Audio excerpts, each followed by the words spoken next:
Okay, I'm making this video for anyone who missed this lesson or who feels confused and wants to go over this again. I'm going to show two examples. The first one's going to be a simple one. The second one will be more complex. So this is how to change a quadratic from standard form into vertex form by using a method called completing the square. So we start off with a function in standard form. And the first thing we want to do, I'm going to just ignore the y equals for a little bit and I'll bring that back in at the end.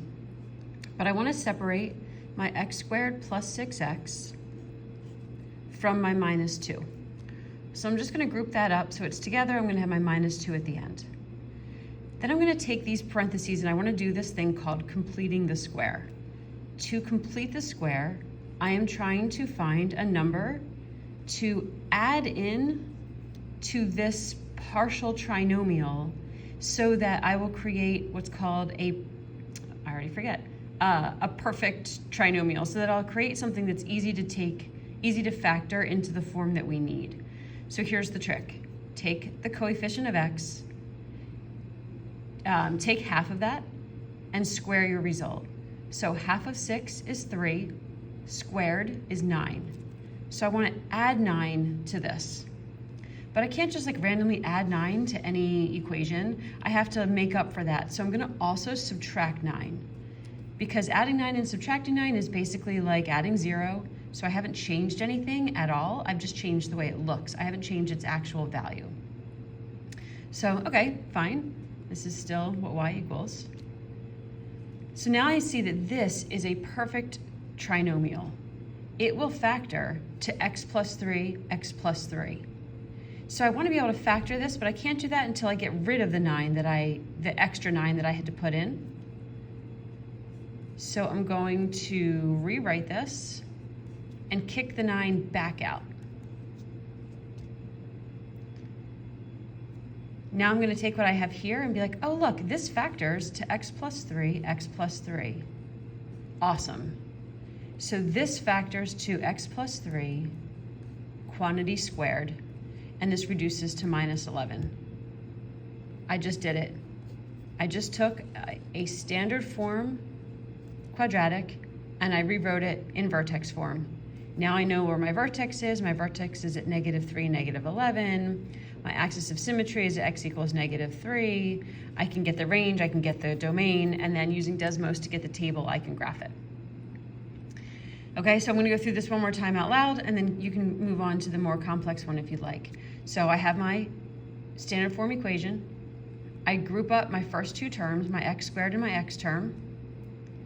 I complete the square, meaning take my 6, take half of 6, which is 3, and square it. That makes 9. I'm gonna add 9 to that quantity, and also subtract 9 to make up for that addition so that nothing really changed. I'm really just adding 0. But I'm doing it in a fancy mathy way. Now I take that trinomial that's left, I kick the 9 out, or I'm sorry, I kick the minus 9 out. I want to save in the plus 9 because I realize that what I have here will factor perfectly to x plus 3, x plus 3. So I rewrite this trinomial as x plus 3 squared, and then I simplify what's out here, make it -11 or minus 11. Okay, that's my simple example. My more complex example has a coefficient in front of x squared. That's really annoying.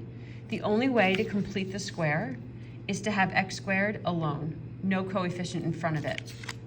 So this creates a little bit more of a problem, but nothing you can't do. So again, I'm gonna start by grouping up my first two terms.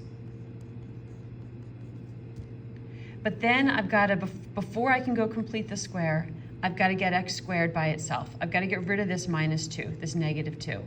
So I'm going to factor it out to the front and write what remains. So if I factor out a -2, I have left x squared minus 4x.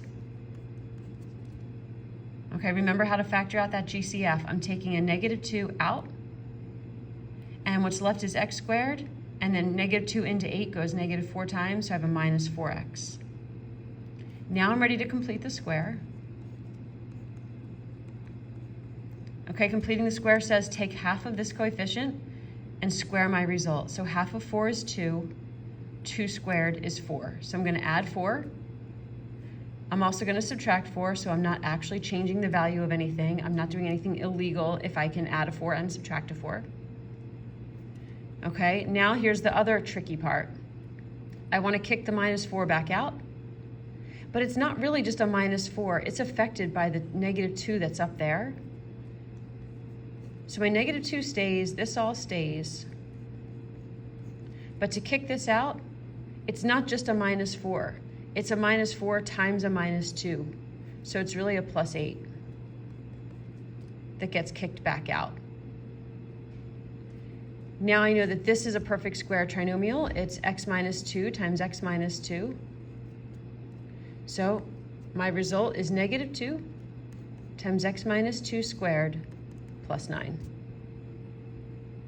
It's a little difficult, obviously. The more you do it, the more you're going to get it. So stay with it.